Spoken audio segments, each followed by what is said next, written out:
स्वागत है आपका नवप्रवाह लाइव में। मैं अनुज हनुमत और बिहार चुनाव से जुड़ी जो यात्रा है वो नवप्रवाह की लगातार जारी है। हर विषय जो चुनाव से जुड़ा हुआ है वो हम आपके बीच लेकर आ रहे हैं और इस वीडियो में भी हम बात करेंगे एक ऐसे मुद्दे की जिसने बिहार चुनाव को एक बार फिर पलट कर रख दिया है। लगातार बिहार का चुनाव घटनाओं के चलते सुर्खियां बटोर रहा है और इस बार का विधानसभा चुनाव इसलिए भी खास है क्योंकि इस चुनाव में कई अपनों के सामने खड़े हैं। बात करेंगे तेज प्रताप यादव की, जो कि लालू प्रसाद यादव के बड़े बेटे हैं और उन्होंने अपनी पार्टी को मैदान में उतारा है। उनका चुनाव तो सबकी नजर में है ही, साथ में उनकी पार्टी भी चुनाव लड़ रही है। ऐसे में सबसे बड़ा सवाल यह है कि क्या वो सफल हो पाएंगे। और इसी बीच वैशाली जिले से एक खबर आई है जिसमें आरजेडी के समर्थकों ने उनके साथ हिंसक बर्ताव किया है, नारे लगाए गए हैं, पत्थर फेंके गए हैं और ये पूरी घटना आरजेडी समर्थकों के द्वारा की गई है। और तेज प्रताप यादव के समर्थकों का कहना है कि आप जीत नहीं रहे तो आप परेशान कर रहे हैं। इस सब पे बात करने के लिए मेरे साथ नवप्रवाह लाइव की चीफ एडिटर अमित द्विवेदी हैं। अमित जी, आपका बहुत बहुत स्वागत है। और बिहार चुनाव लगातार गर्म होता जा रहा है, चुनावी परिदृश्य बदल रहा है, बड़े बड़े नेता रैली कर रहे हैं। इस बीच पूरी नजर लोगों की लालू प्रसाद यादव के परिवार पर है। उनके बड़े बेटे ने बगावती सुर अपनाए, इसके बाद पार्टी खड़ी की और जब वो जा रहे हैं जिलों में तो उन्हें काफी विरोध का सामना करना पड़ रहा है। क्या ये वेल प्लान्ड विरोध है या इससे कुछ फर्क पड़ने वाला है, क्योंकि वैशाली की एक विधानसभा सीट थी जहां पे इनके ऊपर ये हिंसक बर्ताव किया गया है। अनुज, तेज प्रताप यादव का जो चरित्र है, जो नेचर है उनका, पर्सनालिटी अगर आप नजदीक से देखेंगे तो मुझे व्यक्तिगत रूप से ऐसा नहीं लगता है कि उन्होंने ऐसी कोई योजना बनाई होगी, क्योंकि वो बहुत साफ गोई उनके अंदर दिखती है, बहुत स्पष्ट बातें करते हैं। और ये जो घटना है वो तेज प्रताप के अलावा भी अगर किसी के साथ में होती तो बहुत दुर्भाग्यपूर्ण। दूसरी जो सबसे महत्वपूर्ण चीज़ है, उनका स्टेटमेंट आना तेज प्रताप यादव का, उसके बाद घटना के बाद उन्होंने ये कहा कि जयचंद मुझे मरवाना चाहता है, इसलिए मेरे ऊपर इस तरह के हमले हो रहे हैं। अब ये हमें ध्यान रखना होगा कि वो जयचंद किसे कह रहे हैं। जयचंद कह सकते हैं वो अपने भाई को, क्योंकि तेज प्रताप यादव जो हैं, तेजस्वी और तेज प्रताप, ये दो ही लोग हैं जो लालू प्रसाद यादव के विरासत को संभालने वाले। और उसमें से एक बड़े बेटे को अगर आप इस तरीके से साइड लाइन करते हैं तो, और वो व्यक्ति पार्टी बनाता है और उसको पूरे बिहार में जो है पूरे उत्साह के साथ लोग स्वीकार कर रहे हैं, ये बहुत बड़ी बात है।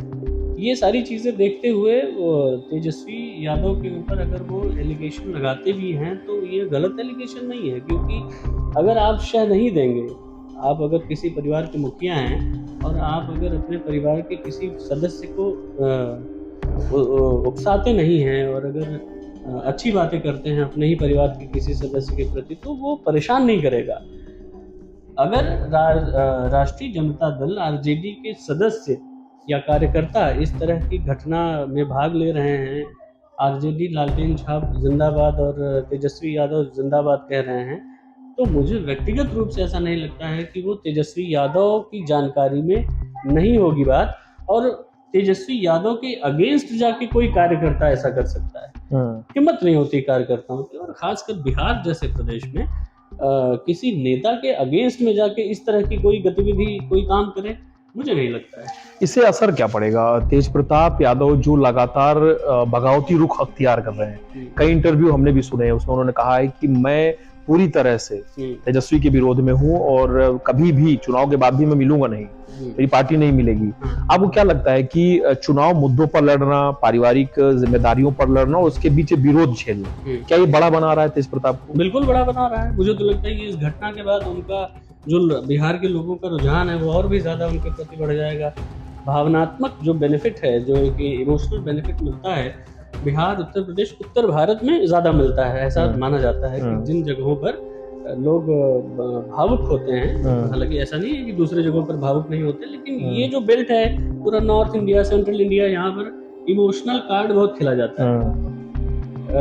जैसे बहुत सारे ऐसे मसले हैं, जैसे आप जब अटल जी प्रधानमंत्री थे उसके बाद सोनिया जी का प्रचार करना, फिर उसके बाद अपने बारे में उनका बताना, मंच पर रो देना, उसके बाद कांग्रेस की का सत्ता में वापस आ जाना, ये एक बहुत बड़ा उदाहरण हो सकता है। तो इस तरह की घटनाएं जब होती हैं तो इमोशनल बेनिफिट मिलता ही मिलता है, क्योंकि अब लोगों को ये लग रहा है, बिहार के लोगों को, कि लालू यादव के दो बेटे, दोनों में ये बड़ा बेटा, और ये बेटा जब इसको परिवार से अलग कर दिया, पार्टी से अलग कर दिया, अब उसके साथ कोई नहीं है, तो देश की जनता, जो बिहार की हम जनता साथ है, हैं। उसको ये लगने लगता है कि इसके साथ अन्याय हो रहा है और इसके साथ हमें खड़ा रहना पड़ेगा। ये पूरा बेनिफिट जो है वो तेज प्रताप को मिलेगा। क्या ये बड़ा डिजास्टर है आरजेडी के लिए? बिल्कुल, हाँ, बिल्कुल। पारिवारिक कलह, बिल्कुल। क्या ये उत्तर प्रदेश के चाचा भतीजे जैसा होने वाला है नुकसान? हाँ, चाचा बिल्कुल, और चाचा भतीजा से मुझे लगता है ज़्यादा खतरनाक होगा, क्योंकि तेज प्रताप यादव ये कई बार कह चुके हैं कि मैं मर जाऊंगा लेकिन आरजेडी में नहीं जाऊंगा। ये भी कह चुके हैं कि मैं लालू प्रसाद यादव, जो मेरे पिता, उनके पिताजी हैं, वो उनको संरक्षक बना के इस पार्टी में अपने जो उनका जनशक्ति पार्टी है, तो उसमें वो वापस लेके आएंगे। तो ये अपने आप में बहुत बड़ा स्टेटमेंट है। इसका मतलब ये है कि कहीं न कहीं तेजस्वी जो है वो जैसे होता है, कहते हैं कि राजा निरंकुश होना चाहिए, तो क्या पता तेजस्वी अपने आप को राजा समझ रहे हो और वो निरंकुश हो गए हो। अपने बड़े भाई को निकाल देना, अपने बड़े भाई अगर तेज प्रताप यादव अलग हुए हैं तो क्या तेजस्वी यादव की सहमति के बगैर थोड़े ना हुए होंगे। ऐसा तो है नहीं कि तेजस्वी को पता ही नहीं होगा और तेज प्रताप ने इतना बड़ा कदम उठा लिया, पार्टी बना ली सारी जगहों पर। मुझे ये तो नहीं पता है, ध्यान नहीं है कि कितनी सीटों पर चुनाव लड़ रहे हैं, लेकिन जितनी सीटों पर चुनाव लड़ रहे हैं नुकसान तो करेंगे ना। नुकसान करेंगे। क्या लगता है आपको कि जो बिहार की पॉलिटिकल जर्नी है आपकी, उसे देखते हुए स्थानीय स्तर पर क्या लगता है कि तेज प्रताप यादव को मानसिक सामाजिक सपोर्ट मिल रहा है, या लगातार जो पार्टियां घेर रही हैं तेजस्वी को कि अपने खुद की परिवार के सगे नहीं है, या बिहार को छलना चाहते हैं? और एक चीज और ऐड करूंगा कि जो रिसेंटली अभी 12 घंटे 24 घंटे के जो बयान है तेजस्वी के, उसमें भी वो मार्मिक अपील कर रहे हैं लोगों से कि आपका बेटा हूं, मुझे षड्यंत्र में फंसाया जा रहा है, मुझे जिताइए, मेरे विधायक ने अगर कोई गलती की होगी तो मुझसे मैं माफी मैं चाहता हूँ। तो क्या लग रहा है, बॉडी स्ट्रक्चर क्या लग रहा है तेजस्वी को ये समझ में आ गया है कि जिस तरह की भाषा उन्होंने पिछले 1-2 महीने से उनकी देखी गई चुनाव प्रचार के दौरान, जिस तरह की भाषा, जिस तरह का उनका व्यवहार नजर आया, वो बड़ा विचित्र सा था। मतलब ऐसा एरोगेंसी में चीजें नहीं चल, आप राजा नहीं हैं, आप जो है जनता के सेवक हैं। तो जब कोई जनता का सेवक एरोगेंट होता है तो वो जनता की सेवा करने का मौका उसको नहीं मिलता है। इसके अलावा आप देखिए, एकदम उलट दिखेगा आपको तेज प्रताप यादव के उसके चरित्र में। तेज प्रताप यादव हर जगह देखिए पर्सनल हो रहे हैं। इसके पहले चुनाव प्रचार के पहले एक जगह बाढ़ आई थी बिहार में, महुआ में शायद, तो महुआ में जाके वो खुद सेवा कर रहे थे, और शायद महुआ जो है विधानसभा, वो तेजस्वी यादव की विधानसभा है। तो उन्होंने ये साफ साफ ये बातें कही कि भाई कोई आए ना आए, लेकिन बिहार की जनता के साथ मैं हर समय हर परिस्थिति में खड़ा हूँ। तो ये बहुत बड़ी बात है। और तेज प्रताप का जो इमोशनल अटैचमेंट है लोगों के प्रति, अच्छा एक दूसरा पक्ष तेज प्रताप का ये भी बहुत मजबूत है, हावी है। वो तिलक लगाते हैं, त्रिपुंड लगा के घूमते हैं, भगवान कृष्ण की बातें करते हैं, महादेव की बातें करते हैं, और अपने इंटरव्यूज में वो श्रीमद् भागवत गीता के श्लोक का भी उद्धरण देते हैं।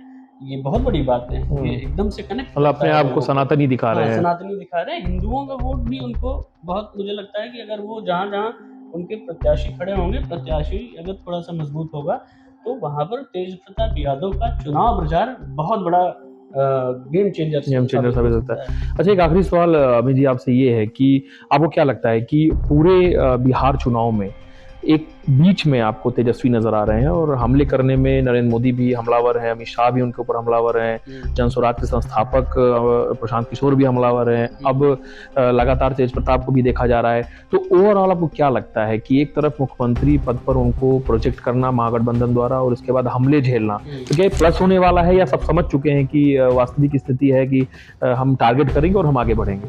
हाँ, ये भी हो सकता है। और मुझे तो ऐसा लगता है कि तेजस्वी यादव का चेहरा जो डिक्लेयर कर दिया महागठबंधन ने, मुझे लगता है कि एक कमजोर कड़ी हो गई, क्योंकि किसी एक व्यक्ति पर चुनाव लड़ गया तो उसका व्यक्तित्व बहुत बड़ा हो, जैसे नरेंद्र मोदी भाजपा जैसे उत्तर प्रदेश में चुनाव लड़ती है तो योगी आदित्यनाथ का नाम चेहरा आगे करती है।